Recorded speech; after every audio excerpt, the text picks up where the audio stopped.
Chess friends. Today I played with the black pieces against the mighty torch engine, and some of you said I can't handle the dark army. That's adorable. That's like telling Magnus Carlsen he can't spell checkmate. The critics? 20 IQ. That's not even enough to calculate a one-move tactic without a calculator made by NASA. Torch opens with pawn to d4. Classical? Respectable. Predictable, like Newton discovering gravity again. But instead of pawn to d5 or knight to f6, I play pawn to b6. Yes. Hypermodern. Nimcevich would nod in approval, while sipping coffee in the afterlife. I don't occupy the center, I let you build it. So I can undermine it later. Like Machiavelli said, control the structure, not the surface. Pawn to e4 follows, grabbing space like Alexander the Great grabbing territory. Fine. Bishop goes to g7. The long diagonal opens, and suddenly that center you love so much is being stared at like Oppenheimer staring at the atomic bomb test. Don't even think about queen g4 nonsense. That move is rated 2000 on a good day and collapses faster than a bad crypto coin. White plays bishop to d3, preparing to castle quickly. Sensible. I respond with pawn to e6. Calm. Controlled. My bishop awakens, and I'm preparing pawn to c5. I refuse symmetry. I don't mirror. I create imbalance. Symmetrical positions are for diplomats, not for conquerors. Pawn to c5 hits the board. And now the center trembles. You can't capture because the bishop protects it. You can't push pawn to d5 because my structure holds like Roman engineering. I'm targeting that pawn on d4, because once it falls, your so-called dominance becomes a lonely pawn pretending to be important. Torch plays pawn to c3, reinforcing the center. Good. At least the engine understands survival instincts. I play pawn to d6. Solid. Flexible. e5 and d5 squares are under surveillance, like CCTV cameras installed by Sherlock Holmes himself. White castles. Now here's the critical moment. Many amateurs would rush knight to f6. But that allows bishop to g5 ideas, pawn to e5 pushes, rook swings, chaos. Instead, I play bishop to e7 first. Calm preparation. Sun Tzu would approve, secure your weaknesses before launching the war. Rook enters the game for white. Finally, some ambition. Then knight to f6 arrives from me, timing matters. And then comes pawn to e5. Ah. Overextension. You gained space, yes. But you opened lines? You gave me diagonals. You polarized the structure. That pawn on e5 looks strong, but strong pieces without support are like Napoleon in Russia. Brave. Frozen. Doomed? After exchanges, the pawn on e5 becomes a target. I have open files. The bishop can land on f4. Pressure builds slowly, like tectonic plates before an earthquake. Knight goes to d5. Centralized. Dominant. If you try pawn to c4, that's a disaster. Knight jumps to b4, attacking the bishop.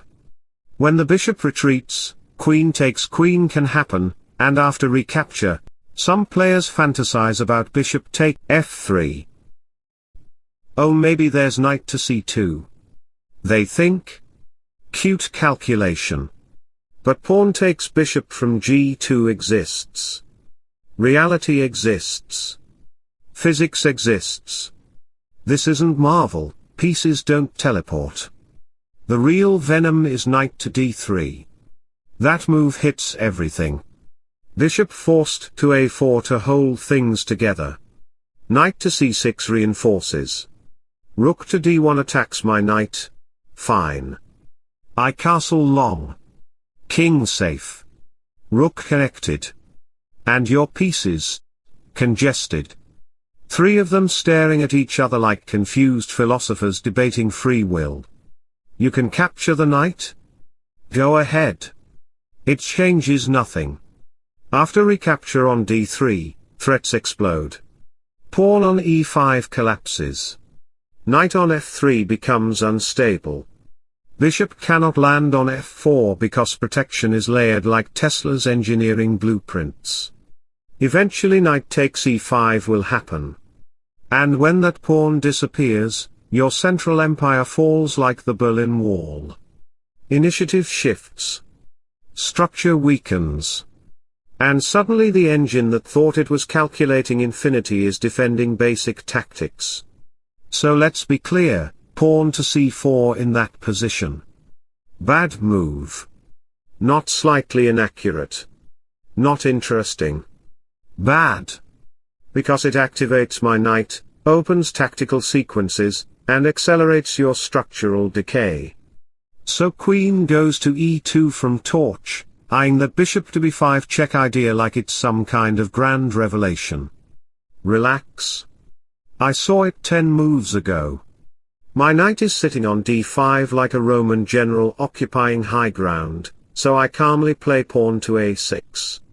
Protect the outpost. No drama. No panic. Julius Caesar didn't cross the Rubicon by accident, and I don't protect knights by accident either. Then bishop to e4 comes, poking at my knight. Logical. But if pawn to c4 follows, my bishop on b7 gets questioned. So I respond with pawn to b5. Structure reinforced. This is not a retreat, this is reinforcement. Think of it like the Great Wall of China. You don't complain about pressure, you fortify against it.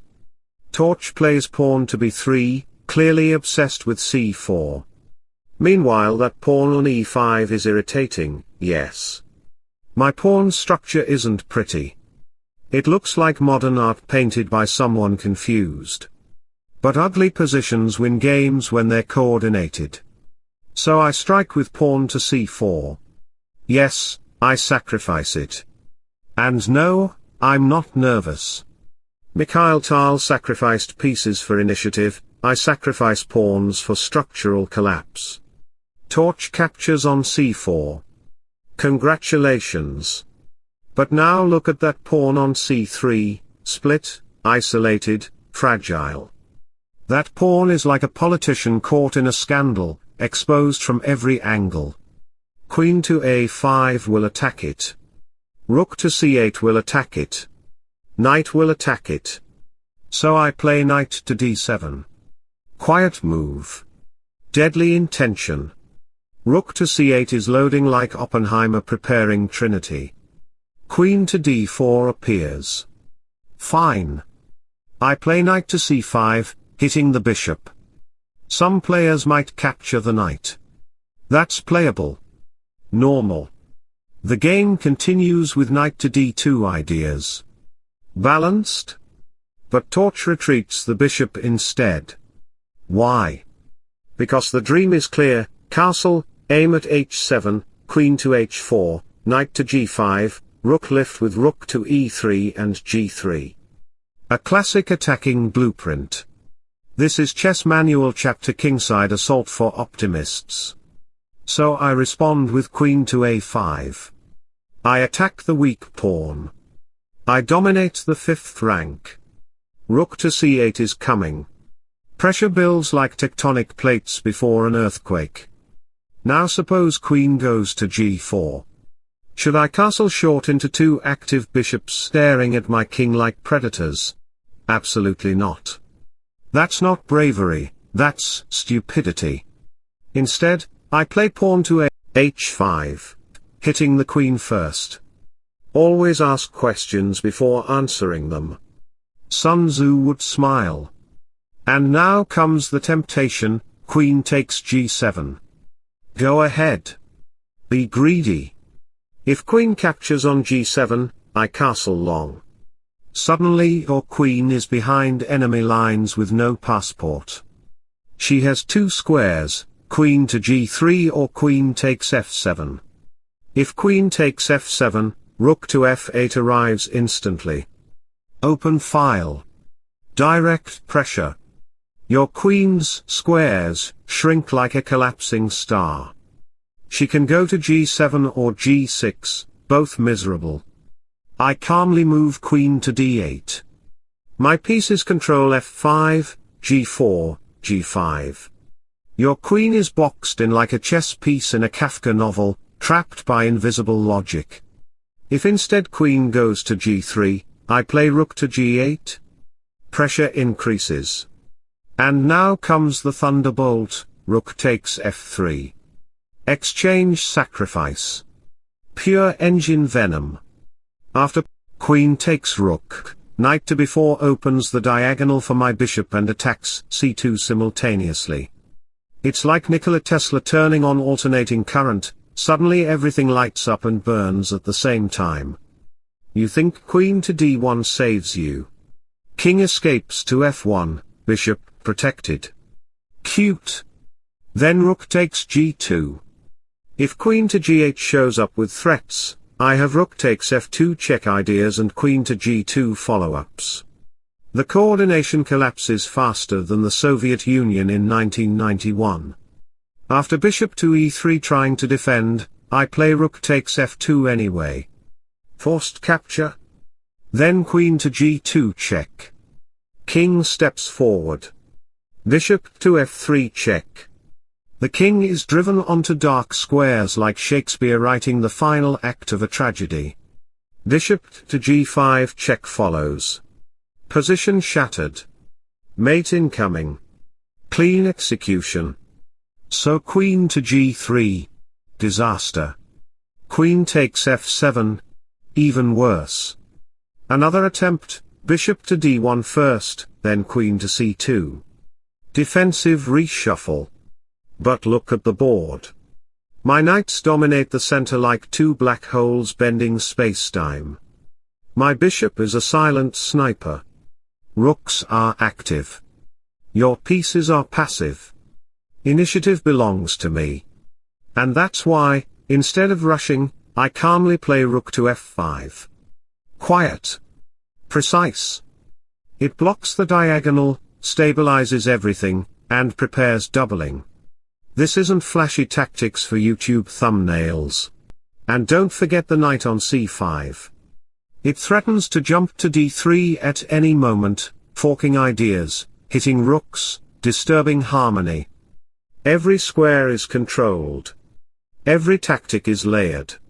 Now some players panic and play pawn to c4 to attack the knight on d5. It feels active.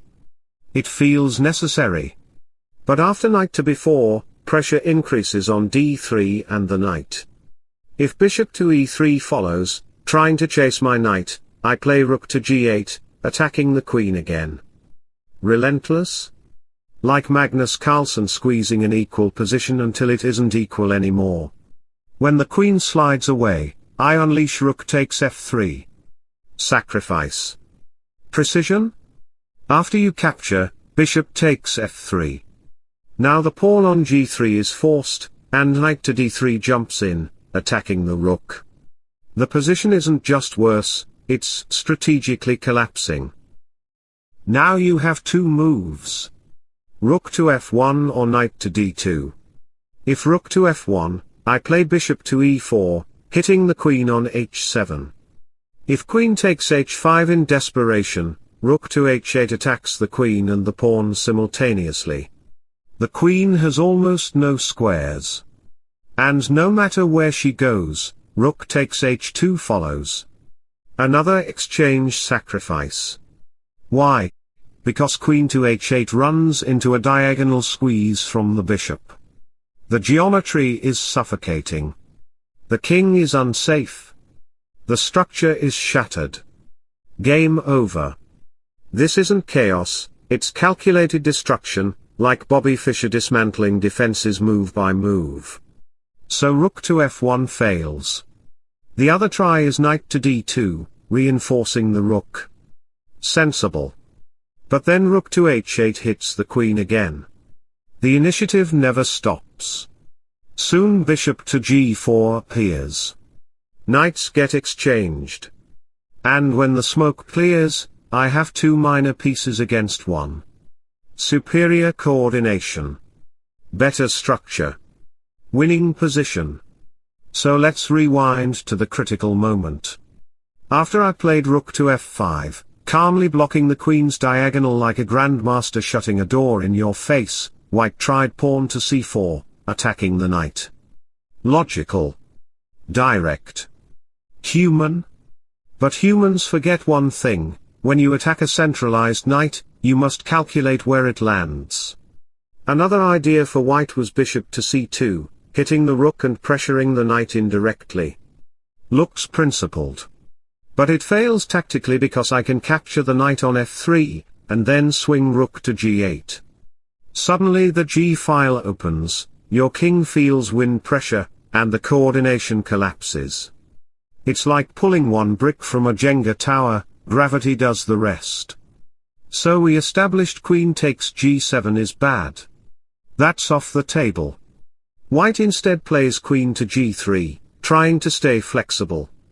There's even the idea of h4, supported by the bishop. Fine. I castle long. Both sides are now castled on opposite wings. Congratulations. The board has officially turned into a battlefield. White plays h3. I calmly play king to b8. No rush. No panic. Safety first. Then bishop to d2 appears, with the tactical idea of pawn to c4 hitting both queen and knight simultaneously. That's a real threat. That's calculation. Respect. But then comes knight to a3. And this is the turning point. That move looks creative. It looks active. But it's inaccurate. Human eyes see activity. Engine eyes see loose squares. Immediately I play queen to b2. Double attack. Two pieces under fire. And here's the comedy: bishop to c1 cannot properly protect because the rook behind it becomes loose. Coordination problem. You're trying to save two things with one hand. The best practical move is bishop to c1, holding the b2 square. And in that structure, if I push pawn to f5, we enter a strategic battle. Pawn exchanges happen. Position opens slightly. No immediate fireworks. My plan becomes simple: rook to g8, activate the bishop, increase pressure. Strategy over tactics. Like Anatoly Karpov squeezing slowly until resistance feels pointless. White could also try queen to g6 instead of rushing. Keep tension.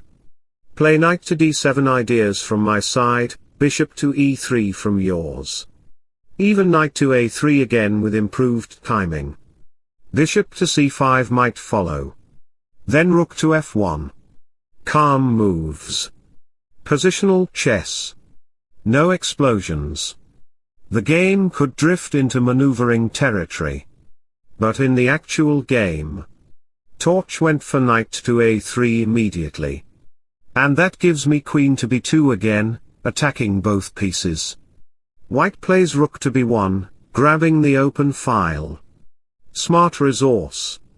I'm forced to capture the knight, but the open file gives counterplay. My queen's mobility shrinks. She has basically one square, a5. Now here's the critical illusion. Some players think pawn to c4 traps the queen completely. They imagine bishop to b4 coming, attacking queen and knight together. It looks like my queen is suffocating. It looks decisive. It looks like I miscalculated. But this is where calculation separates engines from optimism. Instead of retreating passively, I play knight to c3. Boom. Knight to c3 is protected by the queen. It covers b5. It blocks rook invasions. It attacks the rook. And more importantly, it introduces tactical threats like knight to e2 check. That check is venomous because rook to c1 is no longer possible without tactical consequences. You might think rook to e1 holds everything together. Ah yes, I defend, I consolidate, I survive. Very noble. Very human. But calculation is ruthless.